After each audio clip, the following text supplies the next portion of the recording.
Hey everyone, welcome to the show. So the Proud Boys seditious conspiracy trial is about halfway through.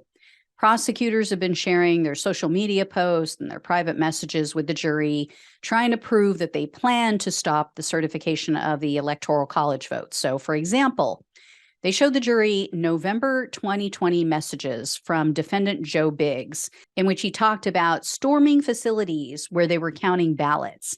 And then he said that it was time for, quote, war if they steal this. And then in December, Biggs warned the police, quote, we the people will treat your thin blue line like we do Antifa, and quote, we will bypass your unconstitutional asses, get in our way or get walked over. He added, quote, you will become the enemy of the state. You will be tried for treason. You have no chance. We aren't here to play games. This is war.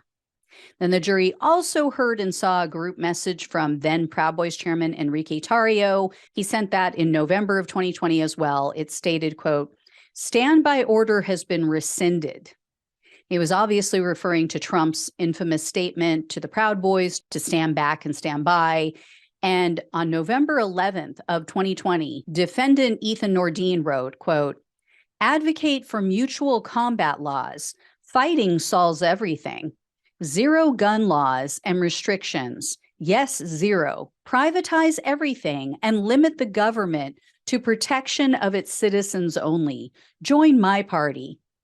Yeah, because privatization has worked so well with health insurance, prescription drugs, prisons, everything. Anyway, another member replied that he would join that proposed party, quote, as long as all politicians we have currently are lynched on your inauguration day and all bureaucrats are summarily shot on sight. But it's a drinking club, you guys. So the jurors also heard and saw messages shared by Proud Boys leaders. They were ordering their members to dress incognito on January 6th. That was their exact quote, incognito. I've reported on that before. I reported on it even before January 6th. Tarrio stated in part, quote, we will not be wearing our traditional black and yellow. And then Nordine told members that he wanted them to blend in with the crowd. So he advised them to wear, quote, basic attire, Trump gear. And he said some members would, quote, look like Antifa. In that same message, which Nordine sent on December 29th of 2020, he included several laws for them to follow. This is laws that he pulled from a book. Nordine wrote, quote, Law 3, conceal your intentions. Law 4, always say less than necessary. Law 14, pose as a friend, work as a spy. Law 15, crush your enemy totally. Law 17, keep others in suspended terror. Cultivate an air of unpredictability. Law 29, plan all the way to the end. Law 37, create compelling spectacles. Law 39, stir up waters to catch fish. And Law 48, assume formlessness. Then on January 1st of 2021, Tarrio messaged the group and he said, quote, let's bring this new year with one word in mind, revolt. And then in a follow-up message, he wrote, quote, New Year's revolution. And then in fact, as the Capitol was under attack and police were being beaten and tasered, Tarrio wrote to the group and said, quote, don't fucking leave. Then he followed that up with, quote, proud of my boys and my country. And this is the fact that I keep coming back to. If Proud Boys leadership never intended for their members to storm the Capitol, and if they had a problem with their members doing so, why didn't they ever condemn their actions? Why did they instead praise them and celebrate the attack? This is a group whose leadership controlled everything. I shared with you guys last time that they controlled what they could wear. They even controlled how often they could masturbate. But you're telling me, or they're trying to tell us, that these members just went rogue. Oh, they took it upon themselves to break the law and attack a government building. Sure, Jan. Okay. And the defense is trying to spin all of this. They claim the Proud Boys posts, their messages were just hyperbole, that they're not any more dangerous than the average Trump supporter who questioned election results.